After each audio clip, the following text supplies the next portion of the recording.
ayan, magandang araw mga boss, mga sir.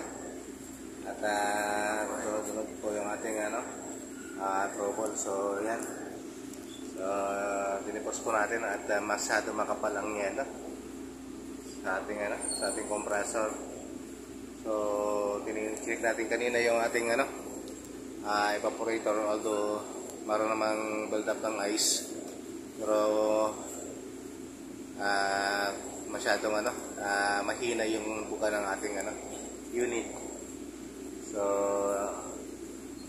yung ating isang team, si Team Baklasan, ay yung gawin doon sa declogging na at nakikita nyo itong ating ito po ay double stage na compressor, 30 horsepower. So masyadong basa yung ating ibig sabihin nag-yelo itong ating second line sa second stage, at ang ating compressor doon sa bandang puwitan sa may suction sa second stage siya ay sobrang basa din mga post mga sir. So yun, dito mag-adjust tayo ng ating orifice ng expansion valve. So yan, so adjust natin to. So sarado muna natin, yun, saka na tayo mag-adjust.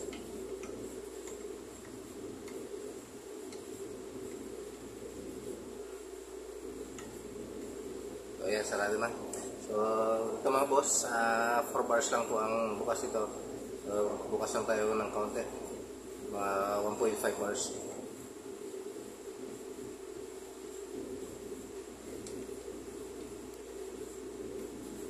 So isa,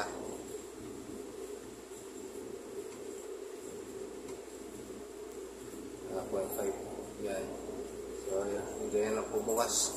So kanina masyado malaki ang bukas ng ating expansion valve, kaya masyado din mamaya obserbahan natin kung magiging performance ng ating compressor. So yan, so yun, so kikita nyo hanggang ngayon na halos isang oras na itong nakapatay, pero kapalang din ng yelo natin. So although sa may bandang puwet ng ating compressor ay okay na. So tsaka dito sa ating so ito kanina sobrang kapal ng yelo ng ating second stage. So kailangan talagang checkin natin, lalo ngayon magtataglamig mga boss. So ito yung senaryo na nagkakaroon tayo ng nakaka-encounter tayo ng mga ganitong pag malamig na yung panahon. So kailangan ma-check natin ang ma-check yung ating mga unit.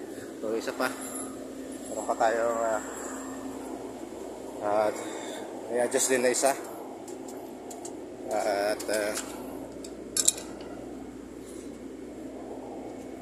kailangan din natin so ganoon din ang problema nito, masyado rin makapal.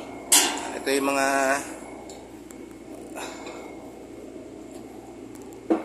pinaan natin ng pinareprocess natin nakaraan.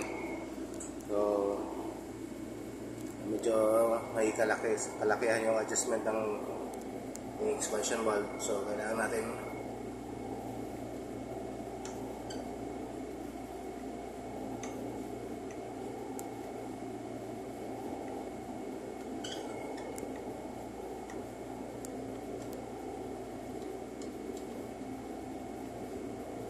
ayan, ito malaki, masyadong malaki bukas. So adjust tayo ng 1.5 din.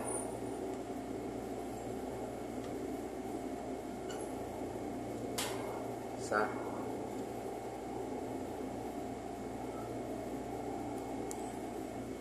ayan. So ayan, yan muna mga boss. Then mamaya obserbahan din natin kung yung magiging performance ng ating unit. So mahirap na kasi pag hindi natin naagapan, so pwedeng masira tayo ng compressor. Ang mahal pa naman ng compressor mga boss, almost nasa kalahating milyon hanggang 600,000 ng isang compressor na ganito mga boss. So kailangan talaga maingatan natin. So yan, pinakita ko lang sa inyo ang problema at pag-adjust ng ating orifice ng ating second stage na expansion valve. Maging sa mga expansion valve din na ginagamit natin sa mga liquid line. So ganyan din ang so adjustment. So kailangan nyo rin check. Minsan kasi nag-i-stuck yung ating orifice sa loob ng ating expansion valve. So minsan pihitin din natin para test, kasi kurang tayo na work pa yung nag-work pa yung ating expansion valve, especially doon sa mga nasa loob na design yung ating expansion valve, sa mga cold storage, sa mga blast freezer. Minsan nag-i-stuck na yung ating yung orifice, laman loob po ng expansion valve na yan, may tinatawag na orifice. So minsan nag-i-stuck doon yung ating orifice sa loob. So minsan chichikin natin, minsan kasi kala natin nung nag-work pa or gumagana pa, kaya magugulat na lang tayo, nagbiglang magpa-countdown yung ating system na pala yung ating orifice ng expansion valve ay nag-i-stuck. So madalas nangyayari sa amin yan, yung ibang mga design na nasa loob yung ating expansion valve. Although yung ibang design namin dito ay nakalabas na yung expansion valve, so nilagay na namin doon sa ibabaw yung expansion valve. Pag yung aming mga pressure transmitter naka-design na rin sa ganong design, so tinataas na rin kaunti yung ating hindi na sinasama doon sa tabi ng ating evaporator, kasi may tendency nga na ganon yung mangyayari, nag-i-stuck yung ating expansion valve. So napakahirap pag-service mga boss, especially sa mga storages, dahil matataas yung ating unit, yung ating evaporator. So kailangan gumamit tayo ng forklift at para ma-activate lang yung ating unit. So para maiwasan yung ganong paulit-ulit na senaryo, so gumagawa kami ng kaparaanan para hindi kami masyadong mahirapan doon sa aming ginagawang trabaho. So kayo din mga boss, mga sir, so pwede rin kayong mag-share ng yung experiences sa mga mahawak ng mga cold storage, especially sa ganitong makina.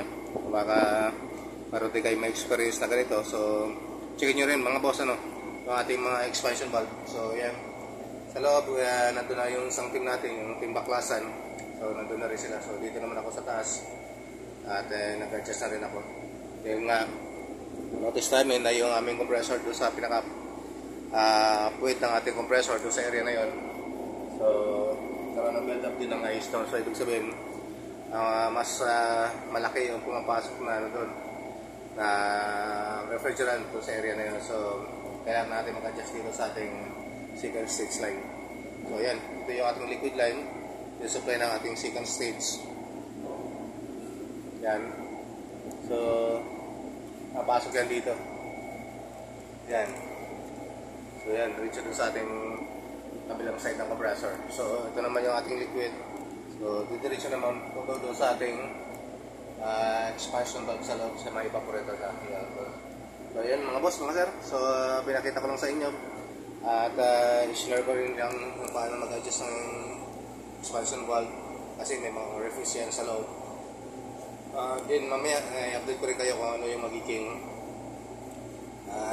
development dito sa ating unit na in-adjust. So yung dito po muna mga boss. At bulan, ingat po tayo sa mga technician natin na gumagawa pa hanggang ngayon. So ingat po tayo mga boss, at malakas ang ulan, may mga baha na. So ingat po tayo, doble ingat tayo mga boss. So maraming salamat po. Dito po muna.